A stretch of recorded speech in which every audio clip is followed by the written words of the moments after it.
할렐루야, 날마다 말씀을 사랑하시는 여러분들을 주님의 이름으로 축복드립니다. 오늘 하나님께서 우리에게 주시는 말씀은 마태복음 9장 1절에서 13절까지 말씀입니다. 예수께서 배에 오르사 건너가 본 동네에 이르시니 침상에 누운 중풍병자를 사람들이 데리고 오거늘 예수께서 그들의 믿음을 보시고 중풍병자에게 이르시되 작은 자야 안심하라 내 죄사함을 받았느니라. 어떤 서기관들이 속으로 이르되 이 사람이 신성을 모독하도다. 예수께서 그 생각을 아시고 이르시되 너희가 어찌하여 마음에 악한 생각을 하느냐. 내 죄사함을 받았느니라 하는 말과 일어나 걸어가라 하는 말 중에 어느 것이 쉽겠느냐. 그러나 인자가 세상에서 죄를 사하는 권능이 있는 줄을 너희로 알게 하려 하노라 하시고 중풍병자에게 말씀하시되 일어나 내 침상을 가지고 집으로 가라 하시니 그가 일어나 집으로 돌아가거늘 무리가 보고 두려워하며 이런 권능을 사람에게 주신 하나님께 영광을 돌리니라. 예수께서 그곳을 떠나 지나가시다가 마테라 하는 사람이 세관에 앉아 있는 것을 보시고 이르시되 나를 따르라 하시니 일어나 따르니라. 예수께서 마태의 집에서 앉아 음식을 잡수실 때에 많은 세리와 죄인들이 와서 예수와 그의 제자들과 함께 앉았더니 바리새인들이 보고 그의 제자들에게 이르되 어찌하여 너희 선생은 세리와 죄인들과 함께 잡수시느냐. 예수께서 들으시고 이르시되 건강한 자에게는 의사가 쓸데없고 병든 자에게라야 쓸데 있느니라. 너희는 가서 내가 긍휼을 원하고 제사를 원하지 아니하노라 하신 뜻이 무엇인지 배우라. 나는 의인을 부르러 온 것이 아니요 죄인을 부르러 왔노라 하시니라. 아멘. 예수님은 심하게 고통당하는 중풍병자 한 명과 사회적으로 지탄받고 있던 세리 한 명과 만나셨습니다. 세상의 기준으로 보면 이들은 무시당하고 손가락질 받고 소외당하는 사람이라고 할 수 있습니다. 오늘 말씀에서 우리는 예수님께서 대인관계에서 중요하게 여기시는 포인트가 무엇인지를 배우게 됩니다.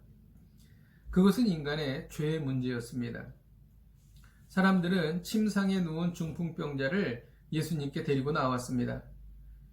예수님은 안심하라 내 죄사함을 받았느니라 하고 말씀하셨습니다. 예수님은 서기관들이 신성모독을 한다는 생각을 알고 계셨습니다. 예수님은 그들에게 내 죄사함을 받았느니라 라는 말과 일어나 걸으라 하는 말 중에서 어느 것이 더 쉽겠느냐고 물으셨습니다. 말로 하기에는 내 죄사함이 받았다 라고 말하는 것이 쉬우나 실질적으로 죄를 사해 주는 것이 훨씬 더 어려운 것입니다. 왜냐하면 죄를 사해 주는 것은 하나님만이 하실 수 있기 때문이지요. 예수님은 죄를 사하는 권능이 있음을 알게 하신 것이었습니다. 중풍병자는 고침받고 일어나 집으로 돌아갔습니다. 중풍병자는 죄도 사함받고 병도 고침받았던 것입니다. 예수님은 세관에 앉아있던 마태를 제자로 부르셨습니다. 마태는 예수님을 따랐습니다. 예수님이 따르라고 할 때에 지체하지 않고 일어나 따랐습니다. 이것이 마태에게 엄청난 복이 되었습니다. 그는 12제자가 되었던 것입니다. 마태는 세리와 죄인들을 초청해서 식사를 대접하며 예수님을 만나게 해주었습니다. 바리새인들은 예수님이 제자들에게 왜 예수님이 죄인들과 함께 식사하느냐고 비난했습니다. 이때 예수님은 건강한 자에게 의사가 필요 없고 병든 자에게 의사가 필요한 것처럼 나는 죄인을 부르러 왔다라고 말씀하셨습니다. 예수님은 죄인에게 관심이 있으셨습니다. 예수님은 죄인들의 죄를 해결해 주셨던 것입니다. 중풍병자도 죄인이었고 세리인 마태도 죄인이었습니다.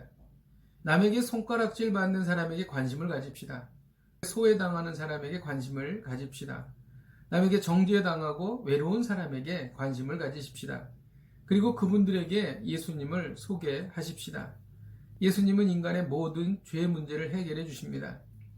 누구든지 예수님께로 가면 그 인생의 문제를 해결받습니다. 물론 우리도 다 죄인입니다. 그러나 예수님을 알지 못해 죄의 문제를 해결할 수 없는 분들에게 복음을 전해야 할 것입니다. 예수님이 죄인들에게 관심을 가지신 것처럼 우리도 그들에게 나아가며 예수님을 소개해야 할 것입니다. 기도하겠습니다. 하나님 아버지, 예수님의 관심은 죄 문제였습니다.